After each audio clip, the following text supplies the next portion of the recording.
security report at his word, terrorists are a parasite on his country.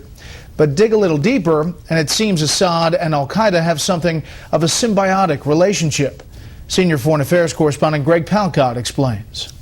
The first round of Geneva talks on Syria has ended with little progress made. Officials of the Bashar Al-Assad regime claim their fight is simply a war on terror. This as new charges emerge. Assad is cooperating with thousands of militants he says he's against. He himself has even been funding some of those extremists, even purposefully ceding some territory to them in order to make them more of a problem. Western government officials confirmed to Fox News Syria's informal alliance with Al-Qaeda-linked groups is in part about oil. Militant groups have seized oil fields in the eastern part of Syria.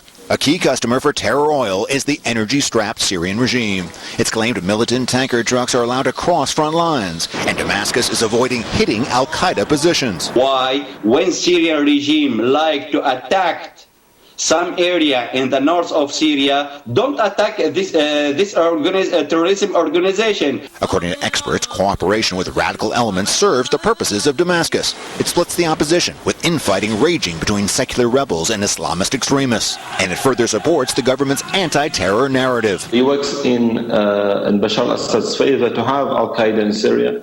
And without Al-Qaeda, I think Bashar al-Assad could well be in serious trouble right now. The Syrian government rejects collusion with the most radical extremists in the country. It says it's been the target of Al-Qaeda terror blasts.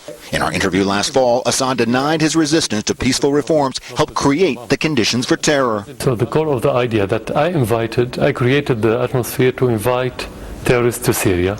You held on long enough. You held on long enough against the demands of people who wanted peaceful demands. From the very beginning, we accepted the demands. From the very beginning, you accepted demands. From the very beginning. Peace talks in Geneva are tentatively set to resume in 10 days after a pause. Meanwhile, the growth in the ranks of Al-Qaeda-linked militants in Syria shows no sign of pausing, apparently with some help from Damascus. Brett. Greg, thank you. Amanda